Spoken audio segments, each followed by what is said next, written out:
When I got told, hey, we're supporting a PR event, a public relations event with Turtle Township, I was like, really? Like Turtle, Wisconsin? So I'm really happy to find out that it was the right one. Whoever was driving the engine a couple weeks ago on South Beloit.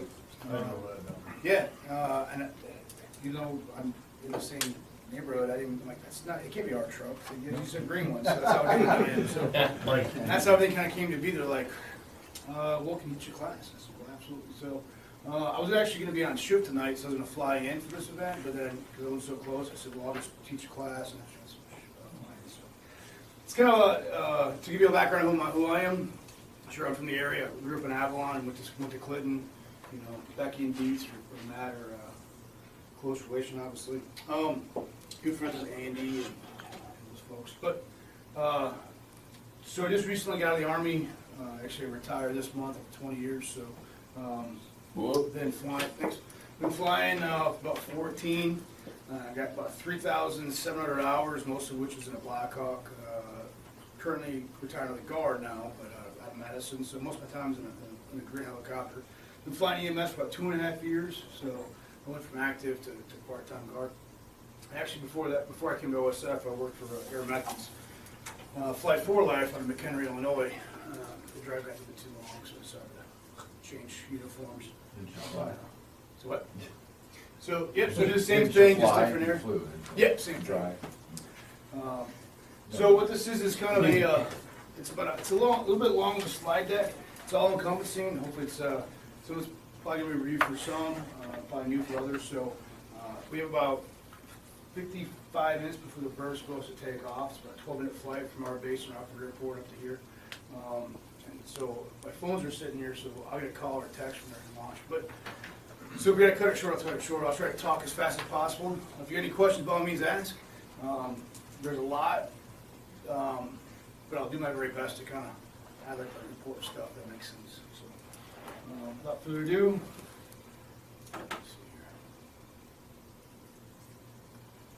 all right, so about our company, so if you guys didn't know, UW had MedFlight out of UW. You got Flight for Life, these are the players in the area. Flight for Life out of McHenry, Illinois, Waukesha. You got REACT out of, which kind of supports Memorial, out of, currently based there at Rockford Memorial Hospital.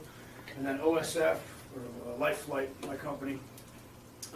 We have 3 bases, 4 identical aircraft. 440 was showing up. We have 140, 240, 340, 440. All exact same helicopters. And actually, all the bases are on here, all the players. Bucky, Badger, Bird, or Fight for Life.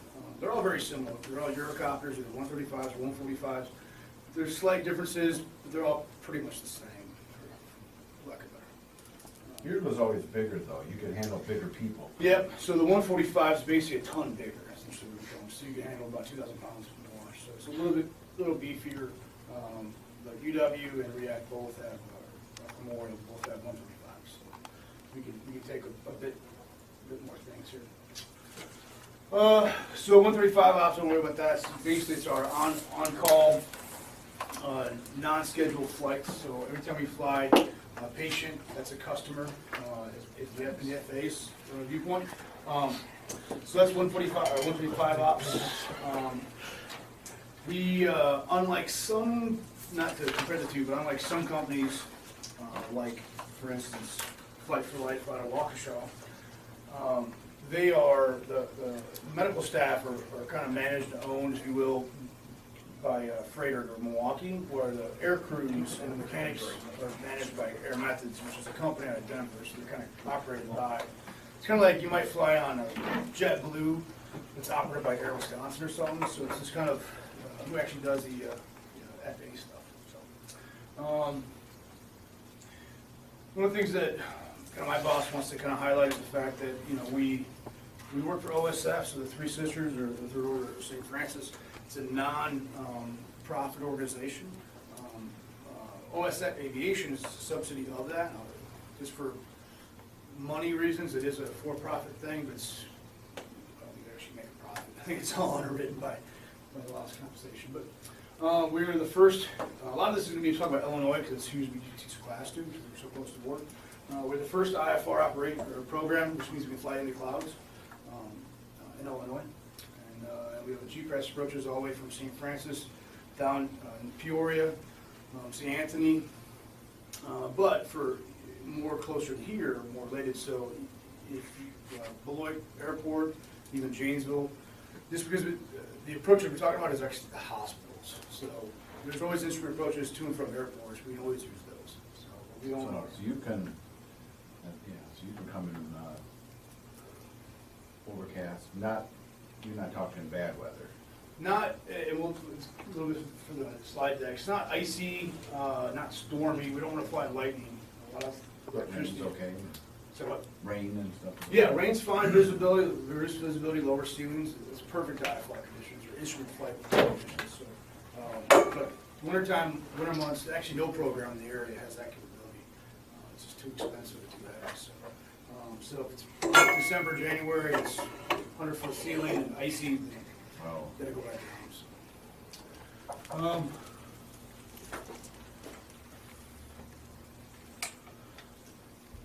Basically, it's a quick map showing the 3 bases. We have one, the mothership, our headquarters is down in Peoria, so when you call, and by all means, now or whenever, but all the pins and flashlights and a whole bunch of stuff, we'll go, by all means, take it. All those have our phone number on it, and it goes right to our FlyCom, our dispatch. I know for you guys, would probably call Rock County Dispatch or EMS, and Yes. they'll make that call, but, you know, you can always prefer, if you prefer OSF or Life Flight, they'll call us first, so. But we have 3 bases. That phone call goes out of Peoria, and they'll dispatch the bird out of Rockford or Peru, or Peoria, of course. Us being north of Rockford, Rockford's where we're gonna go. And if we can, if we're already in a flight, then they'll immediately direct it back to React or whoever's closer. So it's not really all the responsibilities. It's kind of EMS role. Like I said, we have 4 EC-145s. EC stands for Eurocopter. It was invented, the aircraft itself was invented by the Japanese back in the 80s. It was bought by Eurocopter, which then was bought by Airbus, and now it's an American-owned company, although it was made by the ex-Evil. But it's a fantastic bird, it really is. It's, I would say, until about a year and a half ago, it was literally the best aircraft you can get. Must have came with a new one, such as the market. So, we can cruise about 130 knots, which equates to about 138, maybe 140 miles an hour, depending on the wind. We have twin engines. Our max gross weight, that says 7,800 pounds. It's really 7,903 pounds, to be exact. But bottom line is, if we can fit the patient, 400 pounds is our max. That's a big boy or girl. So if we can fit them, we usually take them. And when the bird shows up, you'll see it's not a lot of room, but enough. And so there's only been one time in my career that I've had to say there's no way we can take these patients. And the fire department kind of knew that going into it, so it wasn't a huge surprise. The one that you came last time with had those fuel tanks, whatever. What was that? No, it was a 230. It was a Bell product. You'll see an old picture of that. It's just where the landing gear was at. It's kind of a counterbalance. So those are actually the ones we find the 230s anymore than the 222s. Everyone's flying Eurocopters. So we usually fly. It says 2 med crew in Rockford. We fly paramedic and nurse, or we're kind of getting more, as the paramedics are kind of moving on, we're getting nurse. They all got extremely high ER time, ICU time, and most of them are used to be medics to begin with, so a lot of ground time as well. And then one pilot. You may see, if we show up, you may see a 4th person. It's usually an orientee, a ride-along program, or maybe a doc or a physician trying to get the kind of rules of the road. See what you think. All right, so this is kind of the bells and whistles for what we have in front. We have 3-axis autopilot, which means it does everything except move the collective, which is our power. So it's, we set our power as much as we can actually pull, and the rest of the aircraft will do itself. It only does its job en route, so it doesn't hover for us, although Blackhawks used to fly does do that. You still have to fly that thing. So, but it does have an autopilot, so what happens is when we launch out of here, or out of Rockford, to wherever the scene may be, and we'll kind of talk about that in a second, is where the coordinates is. We'll put the coordinates, we'll get going, and aircraft will turn and just basically fly direct as possible to the GPS coordinates. So it kind of alleviates some of the stress and workload on the pilot, and honestly, it's a little bit safer. So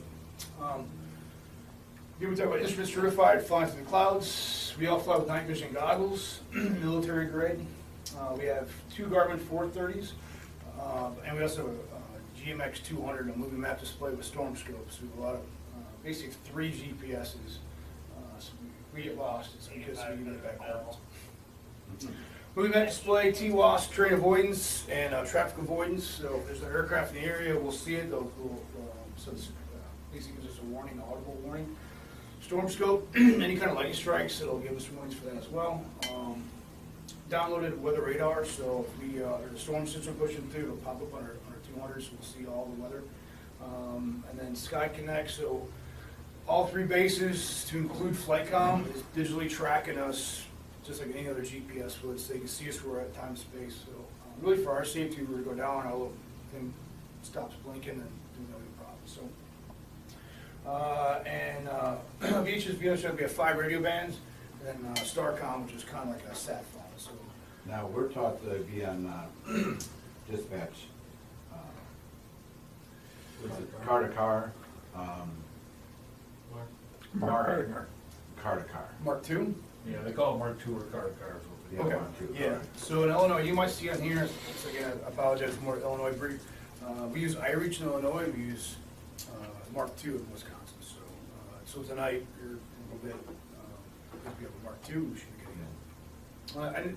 You guys using Wiscom at all? Heard about that? We don't have it. Okay, good, because we don't need it. You don't have it?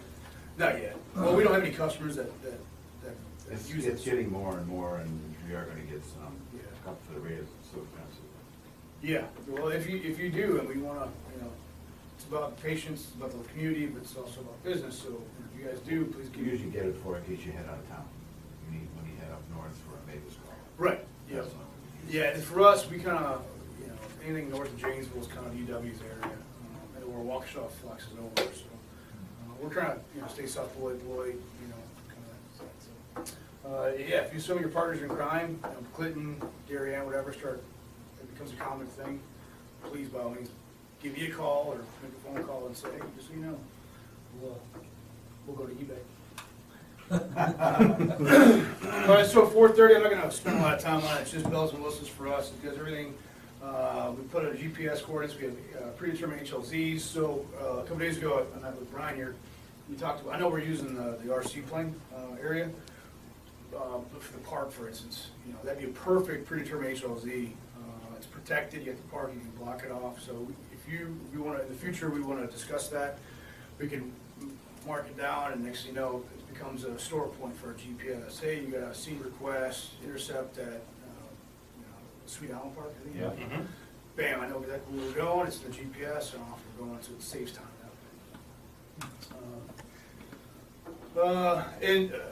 That being said, I know we're gonna be going to contact the Rock County EMS, but for what it's worth, if you don't know where we're exactly located for that long, which I couldn't even figure it out without having a certain app on my phone, just kind of general directions, say I'm about a mile up the road from Jay.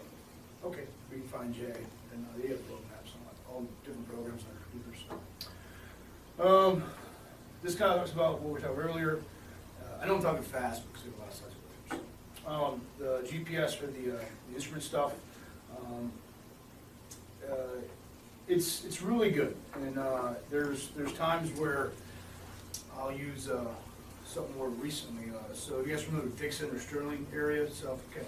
So there's really nothing around the area, and it's too far away from any major hospital, any rural ones. So we can land at the airport because it's really close to an airport. We can land at Dixon, land at Sterling, and so we can meet an ambulance there and do from truck to helicopter and off to St. Anthony we go, or wherever you go, to burn victim, that kind of thing. So we can't throw up a GPS approach to Sweet Allen Park, but we could easily flex to Beloit Airport or Janesville, and that'd be way too easy. All right, so this is just kind of a thing about night vision goggles. If no one's ever had a chance to use them, this shows the difference. Kind of what we see unaided or with goggles on.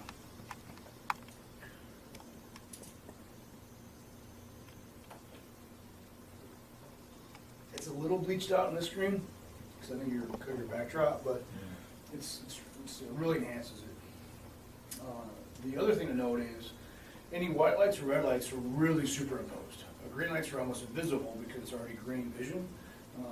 So for us to go to a scene, and I was talking to Brian, having your rotating beacon or your lights on your trucks, it's huge because we can see that for miles upon miles. It'll really help us determine. You might not be able to see a little red light in amongst this, but you'll definitely see it under goggles because it's red and it's moving. Now, do you only go to St. Anthony's? We can go wherever you or the patient wants. It's really, so here's a great example. So 2 weeks ago, I went to a scene call out by Albany and Monroe. Yep. And we're just a little closer to UW. But the patient was coherent, it was a bike accident. He's like, I want to go to Rockford. Okay, so we went to Rockford. So we'll go to whoever's closer or patient or fire department's preference. So essentially, we're just moving. Gotcha. Do the red lights and stuff blind you when you get closer to it though? I mean, versus just a spot farther away? If it's a directional light, like a spotlight, yeah, that definitely would. But if it's like just a rotating sign, a cabin light. Because they're pretty bright for us driving when you come up on scenes at night, you know what I mean? They just LED reflect a ones. lot, you Yeah. know, windshields and stuff. Yeah, some of the LEDs actually, visibly they're super bright, but for some reason the light band, you actually don't see them as well under goggles. It's just, they're a little different. So with new technology, it's kind of changing some things. So yeah, as far as your rotating lights, it's not a big deal. We talked, like tonight we sent the LZ, the big flood lamps, which you would think that, making this daytime would be helpful, but if it's in our eyes, it's really not. It's like finding the sun. So we'll talk about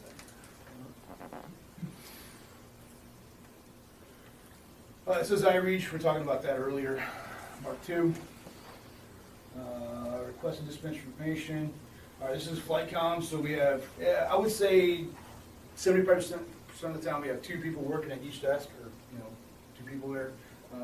Some of the quieter times we have just 1. Someone's always managed 24/7, 365. And all these screens, and there's actually, it's kind of changed, there's more screens underneath this now. It's like the Starship Enterprise. Anything you want to know, it's they got, and then Netflix on one side. A question, Sure. previous on iReach, Hmm?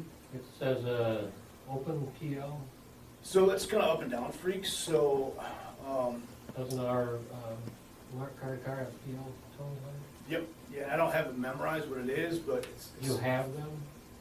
There used to be in the past where the helicopter didn't have. Didn't our have the right PL. So we couldn't talk to them. Yeah, I don't know. Pass. I know we have a whole committee that makes sure that validates all of our frequencies as the fire department's changed, the police department's changed. They go through and basically QC all that stuff, so I can only assume that it's up to date. I guess Guess we'll find out. we'll find out tonight. So, but we just use the same bird. Like I said in Morel, using Mark II, and it seemed to work. So hopefully we're on the same page here. Yeah, we have 180 frequencies stored in 5 different radios. So pretty much everything covered. Okay, requesting helicopter. We talked about that earlier. Kind of general. If you don't know the actual lat long, which few people even understand what that means, just general. Hey, we're halfway between this or intersection of that. There's a, and they even have like Google Earth or similar products. So if you're like, hey, we're at so-and-so's farm, they have 3 big giant silos, they could probably zoom in and say, I see the silos. Does that make sense? So whatever kind of helps them out, which then gets me going, and then they fine tune it like that. This has another helicopter return, and this call down for weather. So, and again, this, I know it's going to go through Wreck County EMS, but the next slide I think talks about this a bit more. So most of the accidents that happen in the past is because the communication between unlike agencies, so UW, Flight for Life, REACT, what have you, Theta Star, Air Evac, anyways, we're we're trying to do the right thing, we're trying to, support the communities, but we're not talking. And so one agency will turn it down because the weather's questionable, and they won't pass it to the next guys. And so Rock County, for instance, will say, all right, we'll call the next guy. And like, well, okay, it looks good. So now it's kind of a law that they have to tell us that another agency is turning down for weather, whoever's closer because of that reason. And then it's up to the pilot to make sure that, okay, well, they turned out because the weather was where they're at, not where they're going, and I'm over here, so I can still make it work. But they still have to tell us that, so that's why it's. Speaking of the bad weather, I had a personal ride in a REAC helicopter, and I was right on the border between Illinois and Wisconsin. So is that also a determining factor?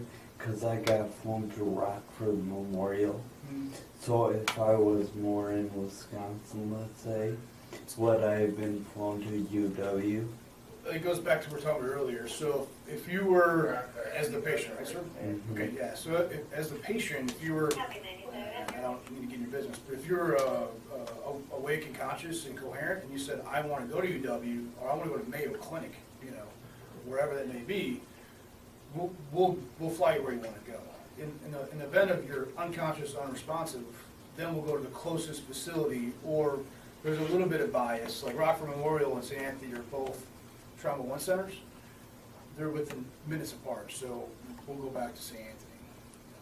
Or Memorial, if that's what y'all want us to do. To us, it's just the transport, not so much the accept. Back when you got hurt, it was, how it was set up was, if you were south of the airport, when we call for helicopter, they go REAC, then Lifeline. If you were north of the airport, then they went MedFlight. And then Rockford, they always went to Rockford. REAC went to Rockford, Lifeline always went to CPM. And then they always did their own thing back then. Yeah, yeah. But now everybody's so, just go wherever. Yeah, so it's really the closest. Unless for some reason, like, again, the Monroe flight back to Rockford. Madison was a little closer, but the patient was from Rockford and wanted to go back. Makes sense. So we tell me where we gotta go. Make it happen. We talked about that, the sharing the helicopters. There's not so much the landing zone stuff anymore, huh? We'll talk about that. We will. The LZ setup? Yeah. Yeah, it's a little bit, we're trying to get to that, which is important, especially for me. That's, and you see the iReach, and the Mark II is on there as well. All right, so this kind of tells you what happens when I get the call. So I have a phone similar to this. All the med crew does as well. So as soon as the call comes in, it sounds very similar to, a little beep and tone, not quite as obnoxious as a fire tone, which sometimes it's good and bad. But depends what time of day it is or night it is. But anyways, we'll get beeped out. Attention Rock, the scene request, Rock County, Turtle Township Fire Department. Cool. So they'll give us typically distance and bearing, because we might not have the exact that long yet, because we're trying to figure that out based on the address. So I immediately check weather. Regardless, it might be clear blue 22. I'm always checking weather. So I turn the computer real quick, and I say, yep, I can take it. And they say, okay, cool, your flight number is this, and your patient weight's that, which is important because it goes to weight and balance stuff. Because it's like a 500-pound patient. They should already kind of bet that already. But if we have like a bunch of meat flying, then we might have some power issues. But either way, we're going to do the risk assessment. So it's a little, I hate to say lengthy. It's not lengthy. It's just you get in habits. So it's quick. Everything's going to go, and then off you go. So there's a probably about a 5-minute delay, probably from when I get the call to me hitting touching the aircraft, and then I'm off the ground just a few minutes later. The aircraft's inside for weather or outside. We used to be right at the hospital. At the airport. So we used to be at the hospital, yeah. Then we had the 222 and 230, but now we're at the airport next to, right on the airport. So that's kind of what's going on there. The med crew at the same time, after I've accepted the flight, have no idea what the patient condition, I don't even, it's for purpose. They don't want me to know what the patient's condition is, because essentially, if it's a small child, I might take a flight that I wouldn't normally take. So they're trying to protect the crew for that. But if I get like 13 kilo, I know it's a small kid. Anyway, so, but after I accept the flight, then flight count will then call back the med crew, the nurses and medic, and talk about, okay, we have a trauma, motor vehicle accident, whatever it may be, kind of discuss that kind of thing. I don't even hear it, so. My old job is, I'm an Uber driver. What? Uber driver. Uber driver. Tim hasn't been on it. Taxi. Oh. So this is kind of what I just talked about. If it is IFR and it needs to be an ambulance intercept, let's say, Janesville, Rock County, so regional or whatever it is, it's gonna take a little bit longer because we have to plan that. At that point in time, you probably just drive to see anything. I shouldn't say that, but that's probably true. Because we are so close. All right, so this is kind of talking about what we can do. So if you guys know that, hey, you show up at the scene, whatever it is, but it's going to take a little bit to get this guy pulled out or the patient pulled out. When you do, you're going to need a helicopter. Still launches. Even if he expires, that's fine. Just it's better need and have than have not need kind of thing. So, but if you do know it's going to be extended extrication or whatever, and that's why there's a delay of the patient information, that's important to know for the med crews. That's what I'm saying. Sorry about this. And this is the time where the scene request standby. So we can, if you say standby launch, we want the helicopter here, but we're not ready for them. We'll eat the cost of the fuel. We'll fly it anyways. We'll land. If it's the point where you don't have enough people to set the LZ up, it's different. Like, hey, we're not even there yet. But just by hearing what's going on, we're going to need you. We'll launch still. We'll just orbit until everything's set up. So it's kind of up to you how you want us to connect that. If you want us to be there, we'll be there. If you're like, hey, we think we're going to use you, but we don't know yet. Either way, we'll get everything ready to rock and roll. We sit in the bird waiting for that launch call. So. It kind of shows with the screen, you can see kind of where we go.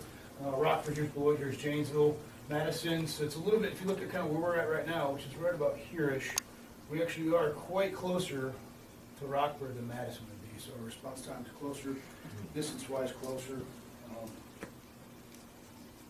Just saying.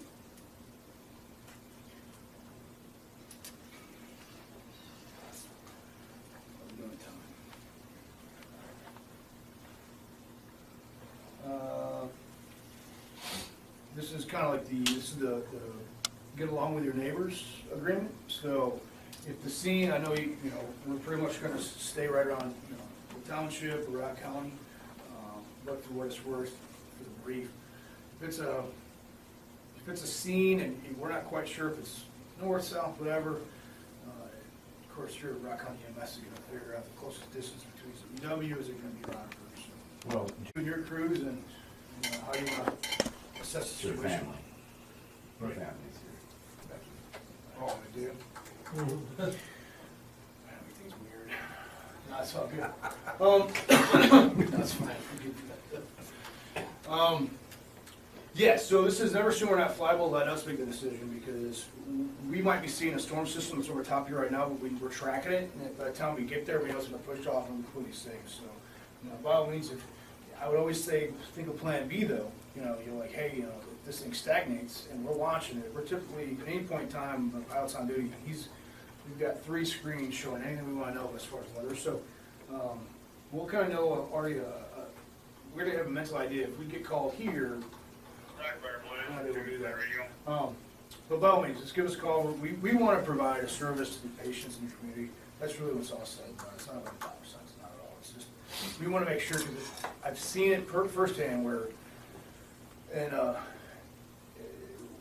it's your neighbors. It's essentially what it is. It's my neighbors, frankly, and we want to get them to the next level of care as soon as possible so they can come back home sooner. So if it's launching a bird and we set a scene up, it's a lot of extra work, but we don't really need them. So Anyways, you get that. Drones, so it's huge. You can read the thing real quick, but long story short is, I know we're gonna go land at the RC airplane thing. It's kind of ironic. No, but especially down in Chicago, so I did a lot of work in the Chicago area, and drones, especially right around Christmas time, they were everywhere, like swarms. Especially a big fire, and there's casualties, or there's patients. Some dude's out there with his new home, you know, Amazon bought, and, you know, and we're trying to fly in, you know, what the? So if you guys, it's illegal, first of all, to, in an emergency situation, it's illegal unless it's sanctioned by the department, you know. But for They civilian, won't hurt you though, will it? You spit that thing out like chewing gum. that's our blades. Bad news. Really? Yeah, we don't want them around at all. And in fact, the FAA, back in the day. Yeah, that's right. No, the FAA said it was such a huge problem because the algae caught up, and the pilots across the nation are saying, we gotta do something about this. The FAA says, all right, cool, here's the deal. So starting last year, the first year, was you have to register your drone, your UAV. And if you're gonna fly within the vicinity of an airport, be it Janesville, what have you, it's gonna be a NOTAM, what they call a drone. And it's gonna be below 400 feet. And so there's a lot of restrictions. But even still, not that I've seen one this high, but there's still drones flying 8,000 feet where the airlines are flying.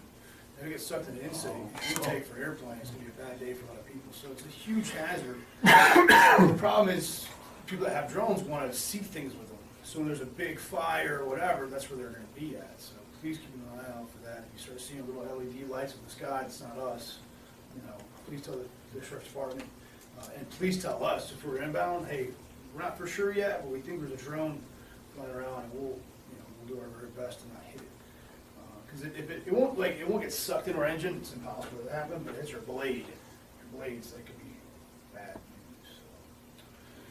So. Any sense? Any questions on drones? I know the airport here, I was talking to them, they said they are 5.2 miles from the airport, so they don't have to, every time they fly, they don't have to notify them, because they're just outside the 5 mile limit. Yeah, well, it's not those people actually that I'm concerned about, because Yeah. they're responsible. They've kind of been doing it for a while. It's their hobby. It's the teenagers, early 20s that have a new toy, don't really know the difference, and thinks it's gonna be cool to jump in his car and truck and go to that structure fire or whatever. And it's not the hobbyist. So that's typically what happens. So I'm not so concerned about them, because they start hearing helicopters, they'll probably stop anyways, because they put a lot of money into it. Yeah, they don't want to wreck their planes. Right. Right. Here you go. So laser as well. So lasers are good, and I would say that if you, lieutenant, captain, chief, whatever, if there's hazards, if you want to use a laser to identify hazards, use it very restrictively. It's a great thing to say, hey, there's a set of wires or there's a tree line that's hard to see. It's right here, but make sure you're not doing it as the aircraft's flying in. I mean, it's on the back side of it, So when it's all said and done, I would just say don't use it. But if you're going to, make sure you're not pointing it towards the pilot, because it would actually, depends on the severity of the laser, but actually burn retinas. And I actually have friends that same thing happened to. So he got in trouble. So the same thing. These kind of like UAVs or drones are everywhere. You can buy them in any store. And people think it's neat and cool to try to bounce them off aircraft, and it's really extremely hazardous. So again, for your scenes, sheriff's department, if you see somebody out there with a laser, you're not helping anybody. Okay, you see React in the bottom right corner. React is, so it's a 130, it's got the enclosed tail rotor. That's our aircraft, I'm sorry, the 135, that's our 145, so very similar, almost the same, just slightly different. If you guys need more, if you have multiple patients, call Rockaway EMS, and whoever in town will show up. It happens often, actually. So. Okay. Questions? LTC. I'm not, how you run your firehouse and who's in charge is up to y'all, but we wanna talk to one person on the radio essentially. Not- There'll only be one guy in that gym. Happens. Especially small, and no offense to the size, but it happens a lot with kind of the more rural volunteer departments where it doesn't happen very often, so when something does happen and it's gonna bring a burden, everybody can almost a part of that piece of pie, you know? And everyone's trying to do like awesome things and it ends up being more of a distractor, so that's kind of where the senior ranking guy or girl is, kind of takes over. We've had some distractions on that. LZ selection, nice little segue. So up front, if I had said already, please get whatever you, corner books or whatever. But right here are some carabiners and some quick reference cards. Kind of some general rules of thumb. You can keep the carabiners, put the cards in your pocket, whatever you want. It's kind of a quick LZ setup for everybody. It's the same, it's pretty much industry standard. It's not just OSF. It's pretty much anything, probably the same thing. So by all means, I can pass them out, but just grab them. This is kind of what we're going to cover right here. Some view of years. I'll tell you what preset radio points that would make us fit on the park in the future. It saves a lot of time and effort, and you guys can already practice and rehearse kind of how we'd set this up. You have to restart from fresh. Visible from the air, so the main thing is if you, here's a good example. Here's maybe a month or so ago, we had two four-wheelers aside on a backwood trail collide into a tree. There's no place to land because of the tree cover. So, you know, so about 3 miles away, they finally found an open field and had to basically drag the patient, you know, through the quad to get him back to the helicopter. So just because the accident happened here doesn't mean that's where the LZ should be set up at.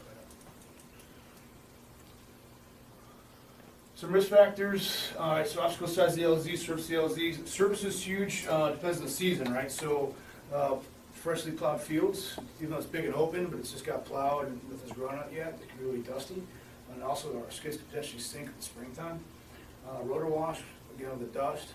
Hazmat, if there's a hazmat issue, please tell them. Yeah. We don't have the gear that you guys do, we don't have the respirators. The patient will be better, you know, they'll be all sealed, but the flight crew won't, and we don't want to start breathing in bad things from their clothing or whatever, so be bad for everybody. So, besides the LZ, the cards, it's, you know, the bigger the better. And the rotor wash, it's about 120 miles an hour wind if you're trying to sit up or anything. Every road has wires, that's how we think. So as pilots we're taught, I don't care if you went to military flight school or a civilian flight school, every road has a set of wires on it, so it's just kind of, until you about it, they don't. So if there's, especially the big, gnarly, high-tension power wires,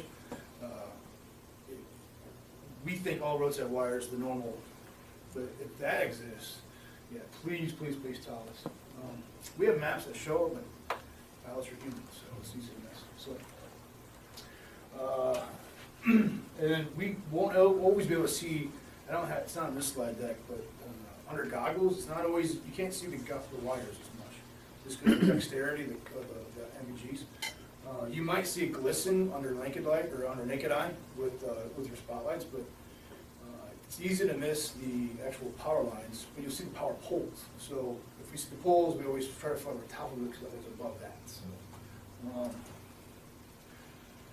yeah, so some wires are best taken from the ground, so you can't always see it in there because it blends in with the foliage and stuff. There's trees behind it. So if we see one, then we're around the area, could we go a spot on one? Potentially, it depends. I mean, I think every LZ has some sort of hazard. It's just a matter of which one is more priority than the other one. So, like for instance, the one up tonight we're going to use, you know, you're looking at, there's a small set of wires that stops right before the driveway. It slopes to, on the North side. Yep, it starts sloping down past that tree. That's a hazard because the pilot wasn't, we don't mind the slope, which we'll see shortly. Then you get the gravel, potentially the traffic of the vehicles. And that's really pretty much it. But in itself has its own hazard. So as far as wires, just be cautious if the wind becomes a huge factor. So if it's super wind, wind's calm, then the pilot can land any way he wants. But if the winds are substantially at one direction or another, then he's gonna have to land into the wind. And if that wire is between you and it and the aircraft, then it might be a hazard. So it's a case by case scenario. We don't wanna flash any light at the pilots like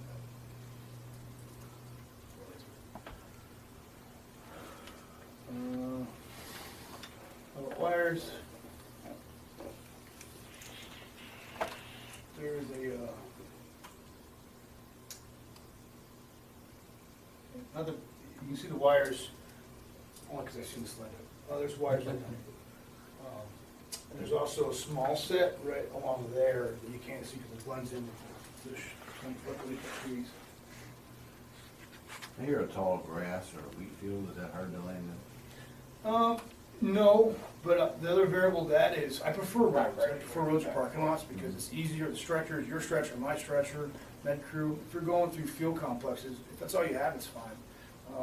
We prefer to land at roads because it's usually flatter and there's no hidden, you can see your own obstacles. There might be a stake that's hidden in that long grass that we're coming in, or a rock or something. So now we put a hole in the belly of the aircraft, something like that. So if you have to use if you have to use a field complex, especially a hayfield, it's almost better to have somebody go out there and like literally walk through and go, this is gonna work. You know, if you land right here, and then have a guy kind of like, this is right here. Okay, gotcha. Then I'll call you on the radio. Yep. Landing's only 10 by 10. Yeah. Well, I mean, you kind of clear the area because if that's the tall, if it's like short grass, you'll see the hazards. But that's why we have to use hard stands. And we're a skid aircraft, so you know, if it's soft, snow, mud, it might potentially sink in. So, our guide wires, so super tall towers have guide wires. I'm pretty familiar with that stuff. Yes. All right, so you can kind of see the video of this aircraft. It's just, yep, whoops. So that was his main blades hitting that wire. It's a guide wire. Really? So his main blade caught that wire, and because the torque snapped his tail rotor drive shaft. So it was just the torque that did that. Some of the stoppage of the main transmission. Where's the wire at? It's just not a good video. It's just, The tower's over on the left side, so there must be a guy wire from the diagonal. Doesn't Yep. look like you would. Wow. yeah, there's like 3. How do you judge that then, that your blades? That's pretty hard, isn't it? Well, you don't fly it close. And- I mean, that's simple. But really, I wouldn't be flying this way I would be flying this way towards it. You know what I mean? Yeah. You know exactly. Because if you look at a helicopter, the main blades, the mast comes out about the center point, right? So you have this much of a cockpit, right, and then the blades stick out this far. The narrow part is side by side, or left to right, so you have more of a blade hanging off this side, so you have actually more exposed. So I prefer to fly fly towards my hazard. Right, right. And that way I can always see it, and then I just land short of it, you know. But I, technically, He was fired at I don't know if you look where or not. Here's a better view of it. No, like Jason says, you can buff that out. Little Bondo. And what he doesn't have, so he's sitting in the right seat, but he's only by himself. So our med crew members, especially going to a scene like we're talking about, is their attention is outside as well. So they're acting just like pilots without flight control. So they're on goggles, they're watching everything we're talking about. When we show up to a scene, we're always gonna do at least 1 360, just like Don will do tonight, just to make sure. And they're talking up top, they're talking about, here, I got this, this, and this, you see this, this, and this, I've got it, I'm going this way. And so it's kind of game planning. Until they get that happy, more fuzzy feeling, they're gonna continue to orbit until, you know, especially if you say, hey, there's a set of wires on the north side, and they can't see it, they're gonna continue to orbit until they find it. Okay, there it is, now I know what's that. It's a huge NATO. So earlier I said part of the, we have TWAS and TCAS. If we start flying below a known tower, and any tower above 200 feet is gonna be on our maps, they'll say terrain. So even though it's not a mountain, Some you can hit. it's still terrain, yeah. Yep, so we'll get warned. So, all right, I'm trying to- Another thing I saw there, some cell phone towers aren't lit and all that. Some, yeah, so part of our policy is every day we get to work, if there's a tower, cell phone otherwise, above 400 feet that's unlit, there'll be a NOTAM. So we'll get a printout of which ones are unlit, and we'll be marking our local map, so we'll know, pretty good idea where things at. Yeah, we take obstacles very serious. You can't really see those small helicopters, but basically it's kind of showing, a kind of an angle going this way and an angle going this way, so it's kind of a flight path. Because the wind, you always want to land into the wind, especially if the wind's stronger. Wind's going on doesn't much matter. But if the wind's substantial, say 20 knots or so, coming off whatever direction that may be, he's gonna have to land into the wind. If you guys can see, we have these big vertical fins in the back of our tail rotor, which, not the aircraft's unsafe, I don't say that, but the tail rotor itself has been used on older models, never really updated it. So with the new power of the aircraft, the tail rotor is the same power, and it's kind of weak. So instead of re-engineering the entire tail boom, they basically put these vertical fins up to help alleviate that torque. So for that being said, we always want to land in the wind because we might find ourselves in a scary situation landing downwind. So pretty much any aircraft's going to land in the wind. So that's just some of that. So those are kind of catching the wind instead of going the other way, trying to push. We don't want to have that wind push up our tailpipe and then basically become turbulent around the tail rotor, and then it loses thrust because there's no air to grab, and then we start spinning. So we keep everything streamlined off our nose, everything is blowing behind us. Those vertical fins keeps us stabilized for us. All right, so those cars kind of talk the same thing, 150, 100. Bigger, smaller, you do what you gotta do. If you can't land there, you're like, hey, look, it's a smaller tight LZ.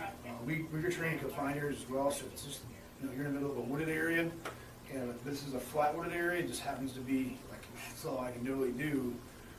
It's up to the pilot, he's not gonna fly something he's not capable of doing, but knowing that ahead of time, because now you can actually look down, oh, I see him now, I see where he's at. So it's kind of a guideline, not a hard rule. You're gonna be like, nope, that's not 9 feet, not gonna fly.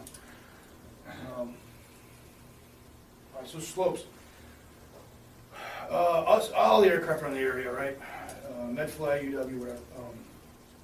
The aircraft is not really great on slopes, so it's just not designed. Mainly because it's skid, and most skid aircraft don't have, there's no shocks, so there's no struts. Wheeled aircraft like Blackhawks or Dolphins, they do. So because of that, the mast, to do this landing, as you're coming down, the aircraft's got to be straight, and then it slowly brings itself down, but you're putting a torque in your main mass, and it's kind of like it's like an empty beer can full of oil. It wouldn't be empty, but so it's full of oil, but take a beer can or a soda can, and you put pressure on it, and it's fine. But you put a dink in it, and it'll collapse. So it's kind of like that. So it's real sturdy, but as soon as you put a kind of kink in it, then it doesn't. So there's a really small tolerance. And so we're trying to hover this thing down, so that's why it's 8 degrees. Well, you're just balancing off on one side, basically. Yeah, you're trying to put your cyclic into the slope as you're coming down, and it just gets a little hairy. So that's why I prefer hard stands, parking lots for that. But if you can't, just understand if you're sitting like this, then you probably can't. All right, so snow wet out. We're gonna have a good idea what's going on. If it here's a good example. Let's say it snowed tonight, and then tomorrow, sun comes out and melts, and kind of hard packs that, or kind of melts the top layer, and then it snows again, so there's a nice little dusting. We'll put things fly in, let it blow out, and land. Not a big deal. If it's like super dry, cold snow, and it keeps billowing, we might have to find a hard stand or a plowed area. It depends, because it's just continuing to bellow. If we can't see, we can't land. So. Take that for what it's worth when you're selecting your LZs. Same thing for dust. It's rare around here unless it's springtime, super dry spring, and they just plow the fields. All right, so 5. If there's any kind of, there's a lot of stuff. You go to a motor vehicle accident, you're gonna have parts and pieces and stuff, but rarely is that's gonna be fly-away stuff. It's like bumpers and engine parts and windshields. But if there's a bunch of trash in the car, the trunk's popped open and there's clothes or something, that's flyaway stuff, that could get caught on our blades, and it's usually a bad deal. So either try to do your best to scoop that stuff up, or don't land it so close to the actual seam.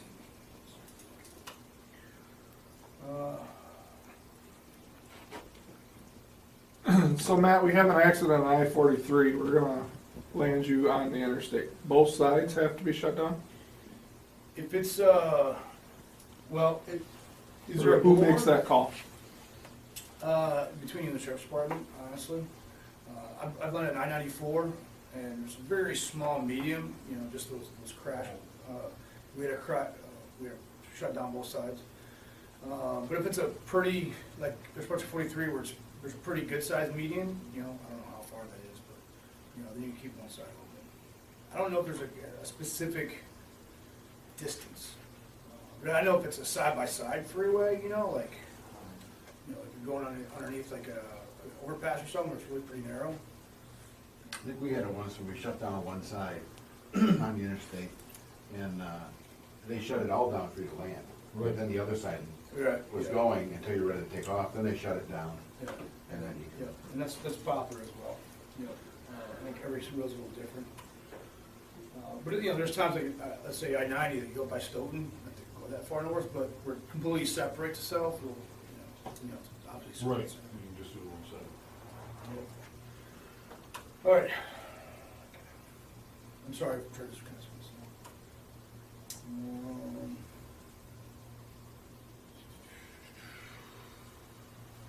okay.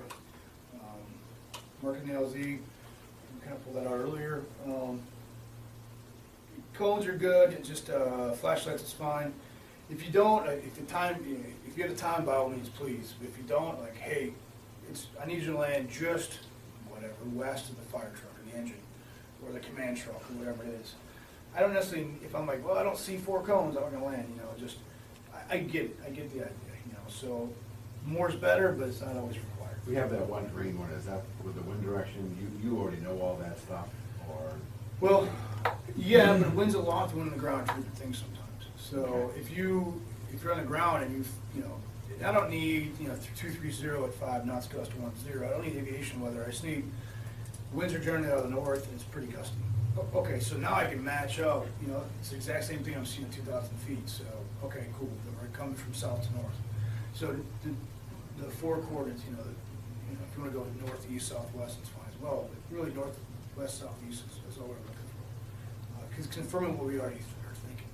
Basically, when you guys tell us what the hazards are, the wind, all that stuff, we're really already predicting the same thing. We're just confirming that everything's matching up. Because there is sometimes there's wind shear, which can have about 90 degrees. So you're flying, you're going to do north wind, and for some reason now it's southwest because it's wrapped around some kind of hill or something.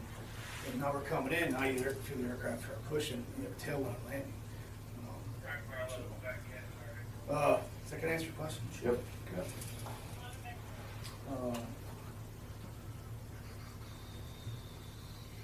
Yeah, flares are really good.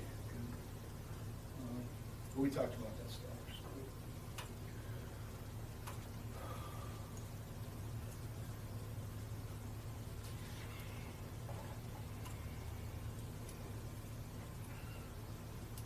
Yep, so Vernon Point, flood lamps down, make sure it's not out at us.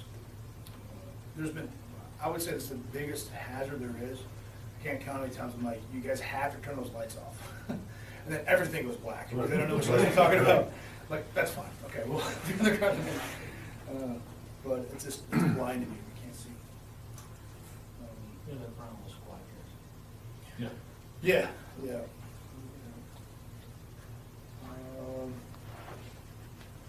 There we go, tell it, Florida Engine Road. All right, so this is kind of what we're, it says iReach for talking about Mark II, same idea. And I get it, some of your handheld radios, or even your truck radios, you might be blocked by whatever, line of sight or deflate on the backside of the hill. And so I don't really expect to get you until I'm just a few miles out, honestly. We're trying, or we'll call in the blind, but I'm not really upset if I can't. I will tell you for OSF Aviation, and I can't say the same thing for React, I'm not trying to hear talk about other companies, but for our rules is daytime ops, I have the authority as a pilot to land without talking to you. You know, so if I can't get comms for a reason, I'll try, but I can't, I'm determined that LZ is good, I'm landing. Nighttime, I have to, it's going to be direct comms. I can call my sat phone back to Peoria and then call you, and we can confirm that we're all happy and ready for it. Yeah. But I have to, by the rules, I have to somehow Communicate. communicate, you know, at nighttime, so. Do you scan in case we're on, something happens and? No, we don't have that ability to scan. No.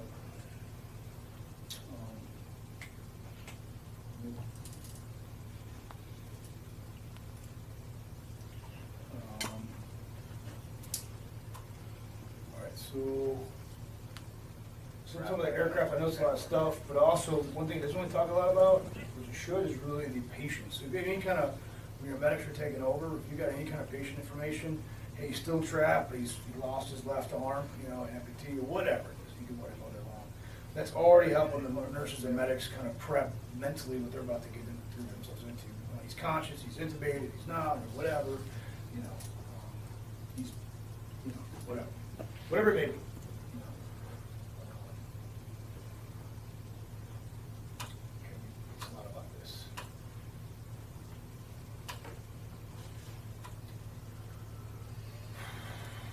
Okay. So the only thing, by all means read it, but I'll tell you, so in the rural areas, it's not such a big deal. If we're landing somewhere like, you know, a town-ish, even a smaller town, there's more traffic. You know, the police department, sheriff's department's supposed to kind of help stop traffic, and I was telling Brian the other day. So a lot of times I see guys like, they look at us, you know, there should be somebody looking at me, right? Right. There should be somebody calling me in, or, you know, making sure that everything's gonna go. But the rest of the security team, be it firefighters or even the sheriff's department, is, I'll take care of you. Make sure no one's walking into my LZ. I've had kids run underneath the helicopter. I've had little granny decide she had to go to CVS right now and drive right underneath, right between the fire trucks. Yeah. You know, because she's granny. But the firefighters are looking at me, and they let her pass right, you know, off her hip. So we're gonna turn around and protect the LZ until we get shut down. I appreciate that. iPro, your pro, common sense stuff, right? It's, you hate to have something pop in the eye. You get kind of windy, obviously. You guys are always in your turnout gear, so no big deal. 50 foot, that's a FA thing, and you know, there's really no reason you should smoke it anyways.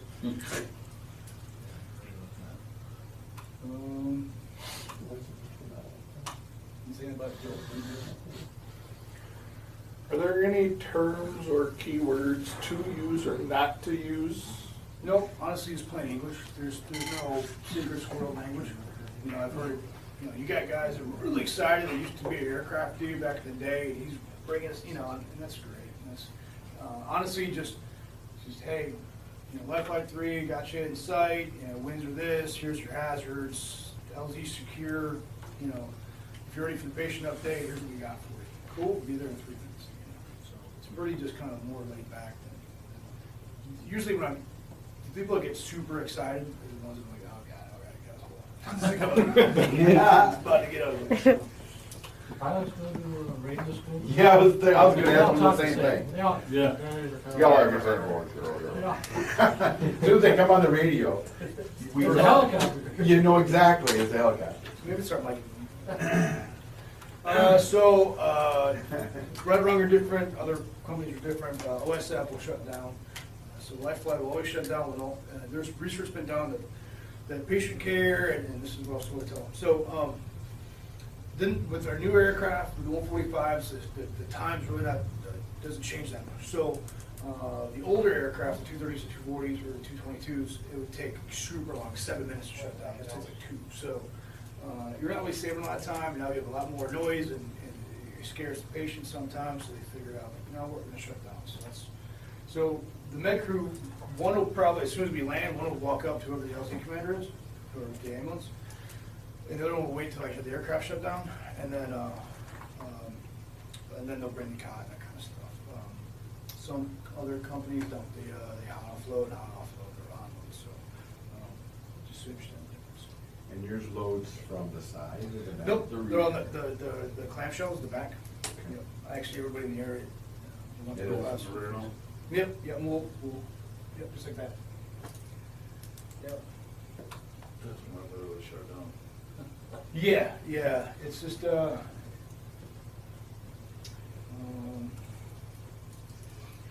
Do you get out or you stay in? I usually get out. I mean, if I'm shut down, I can do a whole new flight plan for the next leg, and I gotta convert, do everything, so I'm gonna do a walk around. So I always do. I may, help the med crew out, I'll usually walk up and, shoot the poop, whoever's nearest to me, how's it going, those deals, so. I don't really get in their business when it comes to patient, it's not my job, like I said, I'm just a Uber, taxi cab driver. But if they need my assistance, hey, can you grab the red bag, I'll run back and grab the red bag. Or I'll load the patient. Okay, I'm gonna hurry this up a little bit. So it's pretty much, once, for takeoff, it's just everything is opposite, right? So same thing, all right? So we don't need, everybody in the force to protect it, but if there's an access road or some kind of vehicle access road or whatever, we kind of ask that, because once we start turning, we're kind of stuck in the water until we get off the ground. So, kind of help. We don't really need a whole brief to get off the ground, because now I'm on the ground, I can see what's going on, but more with the security side. And we usually give a quick, hey, appreciate your help, thanks a lot, off the deal. No finger gestures or anything? I'm on the controls. Can't speak for medics. Depends how things would in the ambulance, I suppose.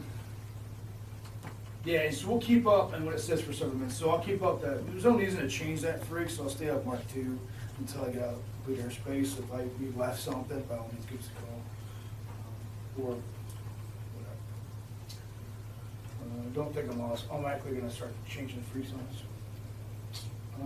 All right, so we're gonna talk about this in the aircraft, but real quick. All right, so if we take, this is back to the aircraft. So this is, let's say we crash. Not gonna, we don't. Let's say Don and I, because we're here very shortly. He comes in, splits the skids, flexes the blades, bad day, right? So, so now we were showing up for a patient, and now we are the patient. The pilot's incapacitated. All right, so this is basically a snapshot of the front of the center console, our instrument panel. Every aircraft I talked about, VW, React, myself, this is, again, we're all SAC, but it's a good class for everybody. All the aircraft are very similar. They all look exactly like this. They either have a red, which is red if you see the picture, or they're yellow. But it's little cages, and we'll see in the aircraft tonight. Just remember, lift the cage, press the buttons underneath the cage. If you do just that alone, that will shut the engines down. There's also a yellow switch right here. So lift the cage, press the button, it shuts off fuel valves. In about 2 seconds, the engines will start themselves, and they'll shut the aircraft down. And then hit the battery switch, and that just triggers all the AC power off, or electrical power off. So if you do that, it's very minimal. So I tell everybody, hit the cage, press the button. This just saves my life. Now, there's a fire, that's something different. That's just when the engine's offline, so it keeps the planes from spinning. So emergency exits. So I'm gonna kind of speed this along, because we'll see the aircraft in about 6 minutes. So we gotta get things set up. Seatbelts are pretty common sense. The front seats have a 5-point, the back seats have a 4-point. The patient's also restrained across the cot as always. The only emergency exit we really have is the cabin door. You just pull this inside or outside, the whole window falls off. The cockpit doors don't have emergency exit, but it's plexiglass windows, so any good sharp object will probably cut that thing through. The windows, however, the actual windscreens, good luck, you're not gonna bust that unless you're a turkey.